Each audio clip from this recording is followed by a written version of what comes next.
Dieu est une invention de l'homme. Je suis avec Jean-Sébastien Morin pour en discuter. Salut Jean-Sébastien. Bonjour Martin. Je suis content que tu sois avec nous à l'heure de la bonne nouvelle. Qu'est-ce que tu as pensé du Vox Pop? T'étais-tu surpris des réponses qu'on a eues dans le Vox Pop? Je trouve ça toujours fascinant de voir combien les Québécois croient en Dieu. Moi, je travaillais dans les milieux primaires au début des années 2000 comme animateur de pastoral et le gouvernement de l'époque a décidé de couper ça. On sort la religion des écoles, mais les parents voulaient pas ça. Et c'est pour ça qu'on a remis dans les écoles le cours d'éthique et culture. Ce que je trouve fascinant, j'enseignais dans le cours d'éthique et culture et j'ai deux jeunes qui viennent me voir à un moment donné et qui me disent « Nous, on est athées, mais on prie tous les soirs, juste au cas où. » Au cas où, c'est bon, c'est bon. Ouais, bon. Mais c'est fascinant parce qu'on a un gouvernement qui, ça, on se promène soit au gouvernement ou soit dans le milieu universitaire, on a l'impression que croire en Dieu, c'est dépassé. Voyons donc, il n'y a plus personne qui croit en Dieu. Mais quand on regarde au milieu et que tu parles à monsieur, madame, tout le monde, comme on a vu dans le Vox Pop, mais on se rend compte, wow, il y a plein de gens qui disent croire en Dieu. Pas Dieu nécessairement de la Bible, mais... Non, il y a quelque chose, il y a un principe, il y a un créateur. Même que j'ai été invité à Radio-Canada pour tenter, ils cherchaient un expert pour dire pourquoi est-ce qu'on a les résultats de ce sondage-là. Il avait fait un sondage, puis on posait la question, sondage sérieux, croyez-vous que Dieu a créé la Terre en 6 jours? Et 50 des Québécois auraient répondu oui. Fait que là, ils cherchaient quelqu'un pour expliquer comment ça qu'il y a 55 ou 50 d'imbéciles un peu au Québec. Parce que c'est un peu dans les milieux, on se dit, bien, si tu peux pas être intelligent et croire en Dieu. Mais pourtant, le peuple québécois, je crois, profondément croit en quelque chose. Mais 50 là, je suis encore surpris. Je trouve ça vraiment énorme.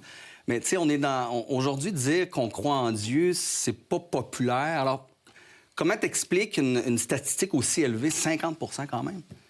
Il y a un passage dans l'Ancien Testament, dans l'Ecclésiaste, c'est un de mes livres favoris, ça parle beaucoup de philosophie, de pourquoi est-ce qu'on est ici, qui dit quelque chose comme « Dieu a mis dans le cœur de l'homme la pensée de l'éternité ».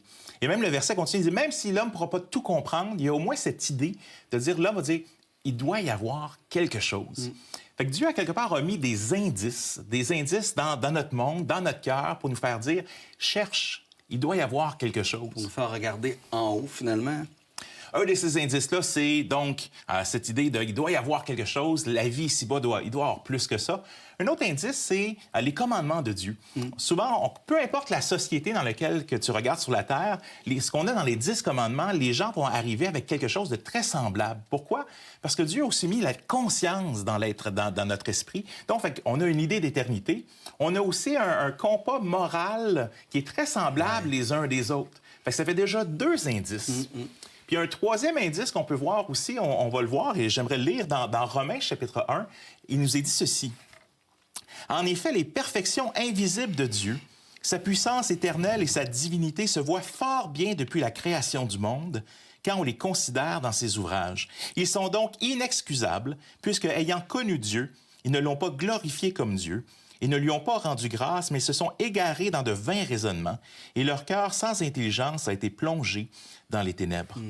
À quelque part, j'aime l'idée, le mot miracle peut vouloir dire signature, et je crois que quand on regarde dans la création, et ça de l'infiniment petit à l'infiniment grand, quand je regarde le ciel, puis je vois les planètes, puis je pense à tout ce qu'il faut pour que la vie même puisse être sur Terre, je me dis « Wow! » Il y a une signature ici, et il faut quasiment se fermer les yeux pour pas voir. Moi, je suis surpris aussi parce qu'il y a de plus en plus de scientifiques. En fait, plus on découvre, plus qu'il y a des scientifiques qui se disent « ça se peut pas qu'il n'y ait pas de Dieu en arrière de cette création-là parfaite ».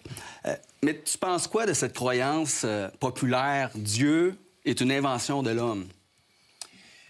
Je pense que des fois, c'est un peu l'inverse. C'est que l'homme se façonne un Dieu à sa propre image. À quelque part, quand on pose la question « Qui est Dieu selon toi? » ils vont sortir une idée « Ah, Dieu veut que je réussisse dans tout ce que je fais. » Un Dieu qui est un genre de génie, un Dieu qui ne remettra jamais en question. Mais la réalité, c'est que si Dieu existe, puis ça, je pense que c'est une des raisons pour laquelle les gens ont peur de dire « Moi, je crois en Dieu. » Parce que si Dieu existe, peut-être en fait qu'il est là puis qu'il veut parler. Nous, c'est un peu drôle.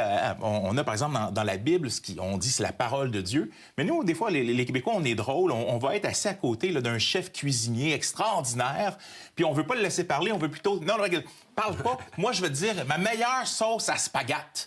Puis là, ma sauce à spaghetti, on met des tranches de fromage Kraft dessus, puis mais on ne laisse pas parler le chef culinaire qui est à côté puis qui a des super de bonnes idées, qui veut adresser des choses dans nos cœurs. Puis je pense qu'on est un peu comme ça avec Dieu.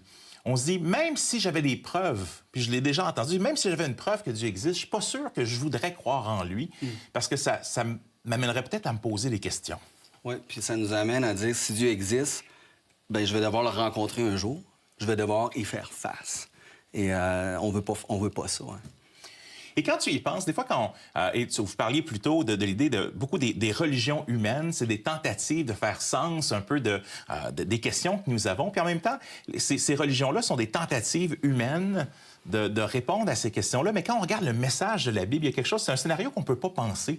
Un Dieu créateur qui vient lui-même sur Terre pour vivre, mourir, nous servir et après ça, nous offrir la vie éternelle. C'est comme un Dieu qui se sacrifie et qui nous donne l'idée de donner sa vie pour d'autres. C'est pas le genre de Dieu qu'on inventerait. Ça fait pas de sens, vraiment, quand on y pense comme ça, c'est vrai.